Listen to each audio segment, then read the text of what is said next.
FBI raid turns deadly at a Northeast Houston home, and a source tells us the person killed was actually a kidnapping victim.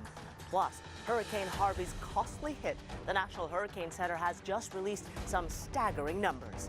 Plus, using your insurance to fill a prescription, can it actually be more expensive than not using it? Tips on how you can get the best price. But we begin with breaking news, a source confirming to us that an FBI agent shot and killed a kidnapping victim during a raid in Northeast Houston. Good afternoon, I'm Sherman Chow. That man was grabbed from Montgomery County yesterday, and charges are expected against 3 suspects in the abduction. Investigators have been combing through evidence at the shooting scene since about 3:45 this morning. Our Stephanie Whitfield is at that scene as well, near Elbert Street and South Finch Circle. This investigation is centered around this house behind me.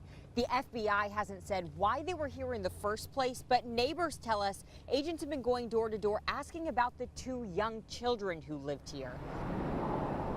Now, here's what we've been able to confirm so far. The FBI showed up at this house at around 3:45 this morning to serve some kind of warrant, and they won't say what that warrant was for.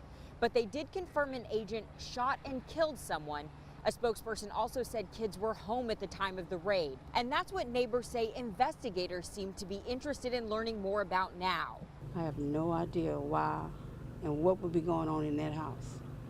But a lot of times they didn't have utilities. Lights wasn't on, so I don't know how they was living. This is a shame. This is disgraceful. This makes our community look horrible. The FBI shooting incident review team is here now investigating what happened. And the agent involved with the shooting has now been placed on leave as protocol. In Northeast Houston, Stephanie Whitfield, KHOU 11 News. And some more breaking news to tell you about. Harris County deputies have swept prep on Aldine Westfield. That after a handwritten note was found in a bathroom. Luckily, nothing was found in the school and classes have resumed as normal. An overturned 18-wheeler shut down traffic in South Houston. That happened just before 9 a.m. at Winkler Drive and Highway 3. That shut down lanes in both directions. You can see from Air 11 the tanker was on its side. It was carrying methanol, but happily did not spill. One man is behind bars after an overnight smash and grab at a pawn shop in Spring Branch. The crooks drove a stolen pickup through or into the building, then took off with jewelry and electronics. When police spotted the truck, the driver refused to pull over, but was arrested when he jumped out to run. Police are tracking down the rest of the thieves. And also in Spring Branch, police are searching for 3 gunmen in a double carjacking and shooting overnight. The crooks were stealing a car parked in front of a house when the owner came out trying to stop them. Well, they kidnapped him and stole the car. The man's son gave chase, crashing into them at Long Point and Antoine. The kidnappers then fired semi-assault rifles, grazing a bystander. Then they also stole the son's car. One of the vehicles was found nearby.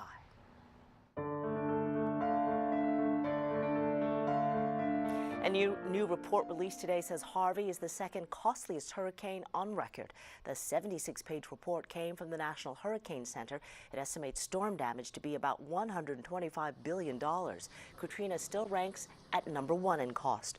Harvey caused 68 deaths. That is the highest death toll in Texas since 1919.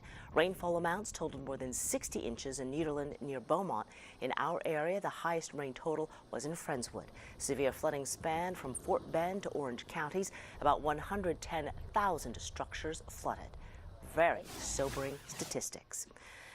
Much better today, obviously. We'll take a live look outside this afternoon. It's a little warmer this afternoon, and we continue to be dry. Brooks Garner has a first look at our forecast. Brooks. Yeah, sure, Mint, next couple of days, just like we've had over the last couple of days, carbon copies started off this morning on the cool side with a little bit of frost in Pearland, also a light freeze in Conroe, but for the most part, many of us stayed just above freezing. Although this will be the last cold night we're going to see for the next several days because we've got a warming air mass coming our way and also some rain for Saturday. Right now it's 60 at Bush, 58 in Sugar Land, winds out of the east, and so we'll see highs today despite these clouds around. into the mid-60s. Right now, live view from the Amegy Bank in Houston, the tower looking over the Galleria. Here's the Williams Tower. Notice these high, wispy clouds coming in. These are riding along the jet stream, coming all the way from the Pacific Ocean. And as part of this jet stream, there's a little disturbance in South Texas, bringing some rain to the valley yet again. We're going to miss out on that one for a dry day today and a high of 64 degrees. Sherman, coming up, we'll take a look at that rainfall chance this weekend and a warmer day on Sunday. All right, thank you, Brooks. A 12-year-old boy is among the latest victims of the widespread flu epidemic. Federal health officials say that they have seen a rapid increase in flu activity and that this season's outbreak is still months away from ending. Dr. Tara Narula has more.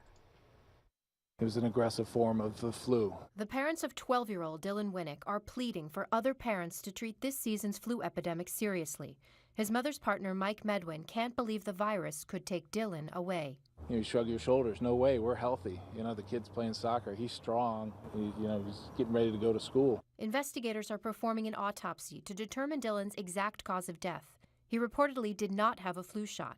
His brother Sebastian says Dylan was healthy and enjoyed playing outside. No family should feel the same pain that we're going through right now. While states are not required to report flu deaths in adults to federal health officials, they are required to report flu deaths in children. Over the past decade, flu-related pediatric deaths have ranged from a low of 37 between 2011 and 2012 to a high of 288 between 2009 and 2010.